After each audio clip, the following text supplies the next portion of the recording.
dois, três!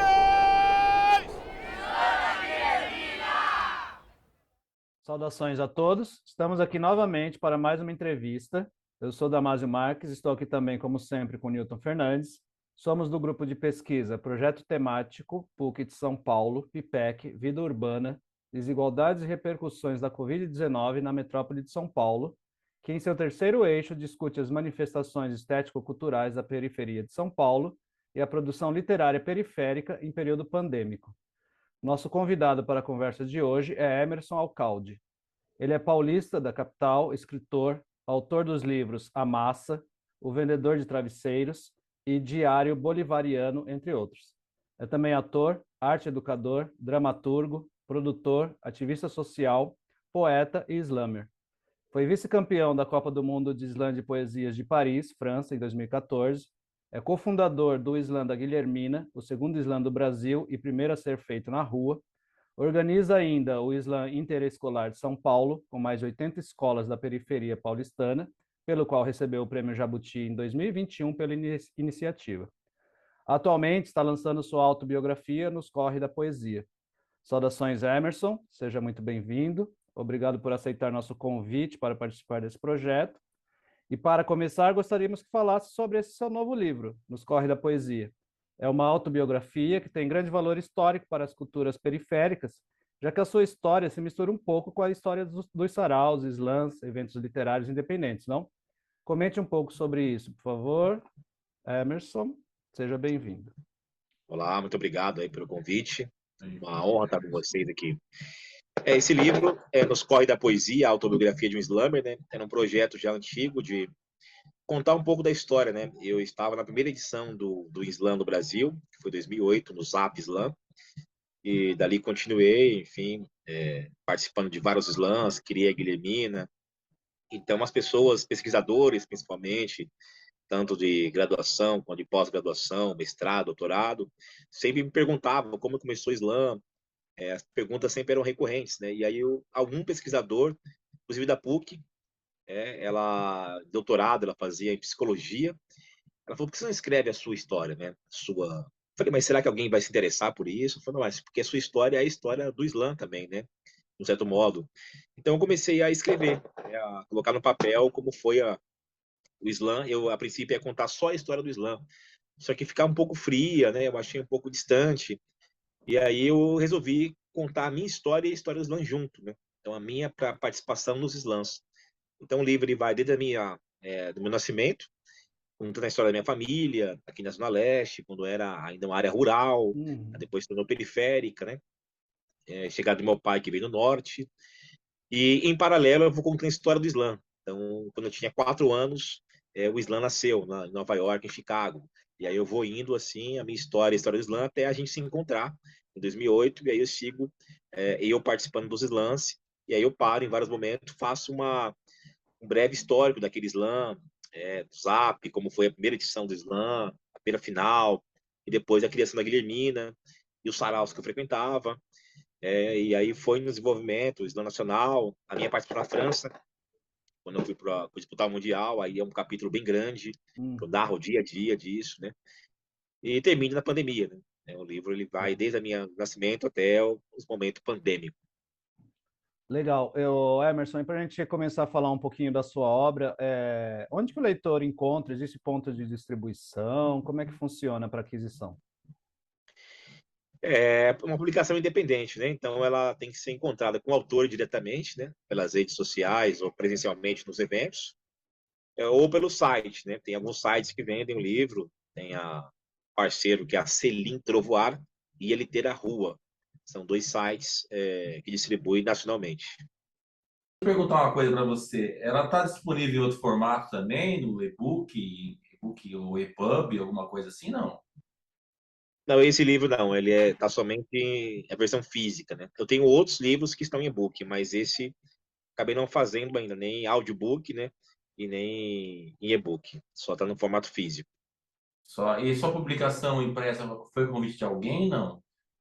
Editora, sarau coletivo, foi iniciativa própria sua de publicação? Eu escrevi esse livro num edital, né? E foi contemplado pela Histórico em Literatura pelo PROAC, o edital estadual, Lei Aldir Blanc, né? Foi um PROAC especial. Então, eu recebi a verba para poder fazer o livro. Então, passei durante um ano publicando ele, escrevendo ele, e lancei independente. Ele tem ISBN, tem tudo. Eu fiz meu cadastro pela CBL, na Câmara Brasileira do Livro, né? Tirei, tirei os dados todos dele, oficiais. E aí, mas não saiu por nenhum selo, não. Nenhuma uma publicação autônoma. Emerson, fala um pouquinho para a gente sobre o mercado editorial independente e esse período de isolamento. Como eram lançadas suas obras antes, durante e após o isolamento de Covid-19? Teve alguma diferenciação aí nesse período?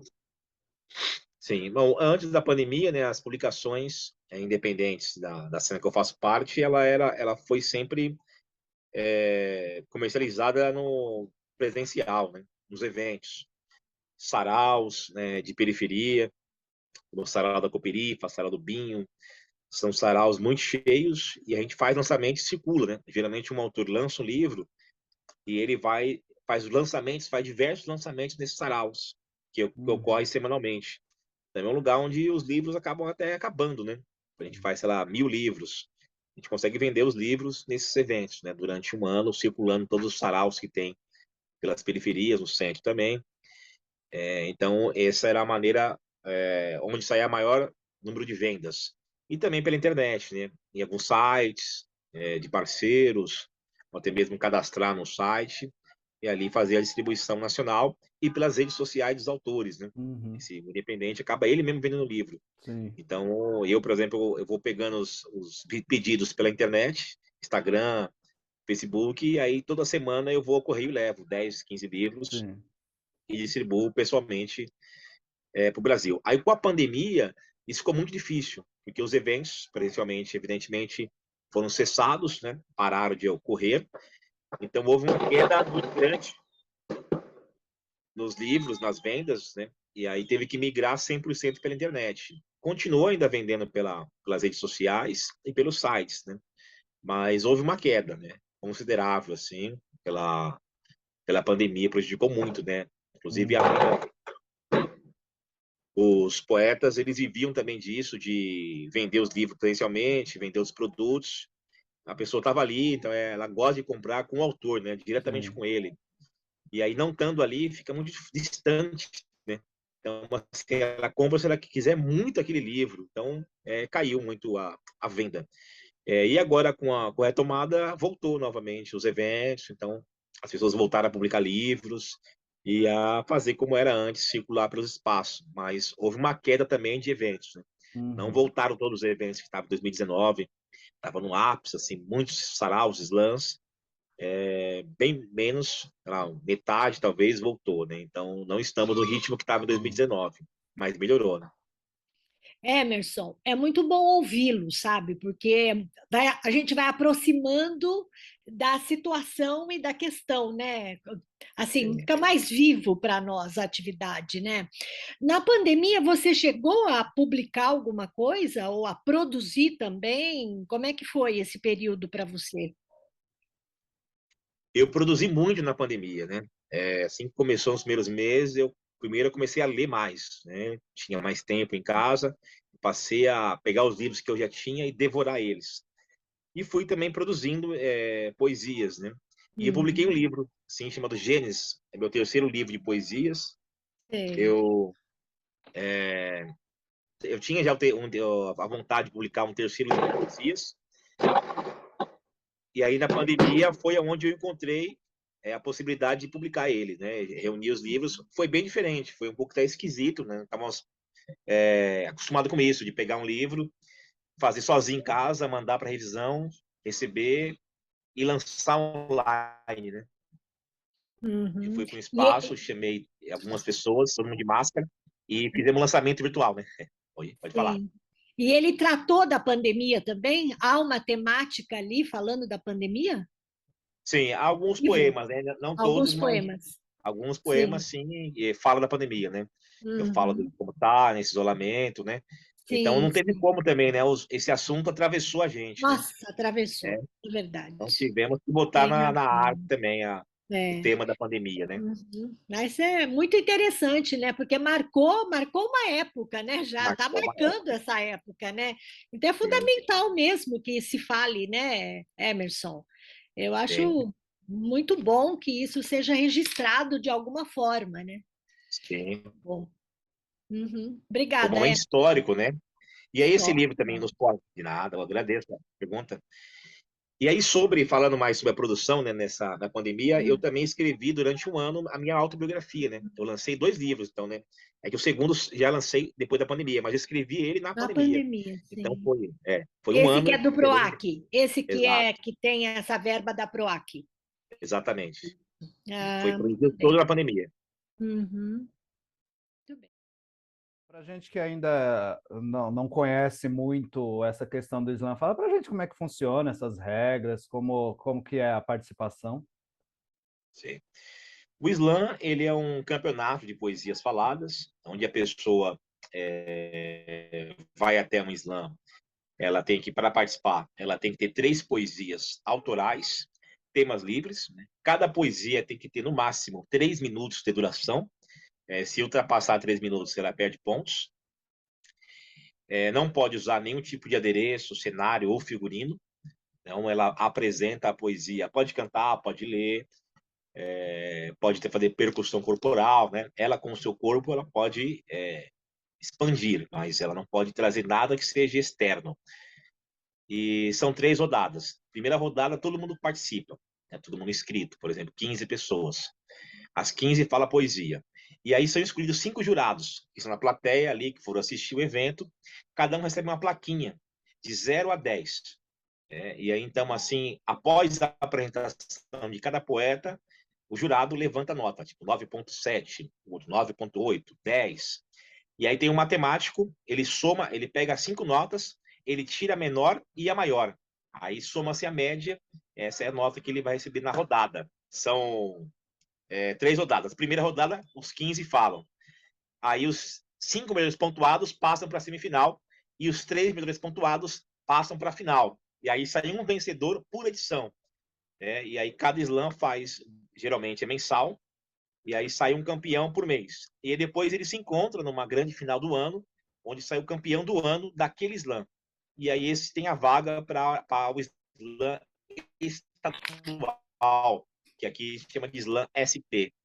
E aí quem ganha o slam SP participa do slam BR, que é a seletiva nacional, e quem ganha o slam nacional disputa a Copa do Mundo de Poesias na França. Então tem esse caminho longo aí, mas para participar basta ter 3 poesias autorais. O slam ele é mundial, né? Ele tem slam em vários Mundial, cantos muito do mundo. legal. Sim, e a gente tem essa conexão, essa rede do Uhum. Brasil com os outros países. Todo Sim. ano, desde 2010, a gente envia um brasileiro para disputar a Copa do Mundo de Poesias na França, né? Uhum. E você já ganhou, não foi isso? Você já ganhou isso na França? Esse Fiquei em segundo campeonato? lugar. Ficou em Não, segundo eu fiquei em lugar. segundo lugar. Sim. E essa participação internacional recebe, como você está falando, é mundial, não é? É, a recepção nos outros países também se faz como aqui no Brasil, os critérios também são os mesmos no evento internacional. Como é que são os critérios ali? Como que vocês participam desses critérios? Sim. As regras do Islã, elas são universais, né? Então, a gente Sim. resolveu seguir as regras para justamente quando chegar no Mundial, a gente está acostumado, Uhum. né? E Sim. aí, a diferença é assim, quando você vai disputar um nacional, tem que ter a tradução, né? Você fala em português, e aí eles traduzem para o inglês e para o francês. E aí fica Uhum. um telão atrás de você, conforme você vai falando, vai projetando atrás o seu idioma, o inglês e o francês. E aí você treina com uma pessoa que vai passando os slides no ritmo que você fala, e a plateia e os jurados vão olhando para você e olhando para o telão que está atrás, entendendo o que está sendo dito, né? Porque aí são Uhum. poemas, poemas da África, da Ásia, né? Nossa. De países. É muito bonito a sonoridade, né? Nossa, deve cada ser. idioma, né? É. A questão da voz ali deve. Bom, já é isso no Islã, né? Já é fundamental, né? A questão da voz, né? Fundamental. Assim, num espaço onde você tem várias línguas ali se apresentando também, né, por meio do Islã, deve ser um trabalho sonoro muito bonito, né? É uma experiência incrível assistir um Islã Mundial. Você vai ouvir por exemplo, um idioma da Dinamarca, né? É um monte de consoantes juntos. Ela tem 4 Sim. consoantes juntos, depois vem a vogal. E Uhum. a pessoa fala, né, que a voz é um ritmo que a gente está acostumado a ouvir, né? A gente escuta muito o Sim. inglês, o espanhol. Agora, ouvir alguém da Dinamarca, alguém da África, do país da África, que fala o inglês, é diferente, né? Uhum. Tem É som, outro. né? Ele fala, faz um Sim. barulho japonês, ou, enfim, cada país, assim, fala de um jeito, né, um seu idioma, e é muito rico. O mais Uhum. importante desse mundial, na verdade, não é quem ganha, mas Sim. sim essa troca, né, esse Essa troca. aprendizado, Sim. a poesia em Experiência, né? comunhão, né? É. Olha que Sim. bonito. Uhum. Tudo bem. Você já falou um pouco, mas queria que você comentasse mais um pouco como esses eventos literários, os slams, saraus, feiras, entre outros, favorecem a reunião dos autores e a distribuição e venda dessas obras independentes, né? Elas são fundamentais, né? Se não houvesse espaços, assim, a produção literária periférica, não sei, seria muito frágil, né? Esses eventos, eles estimulam muito a venda de livros, debates, feiras de livros periféricas, né? Tem algumas feiras que acontecem nas periferias.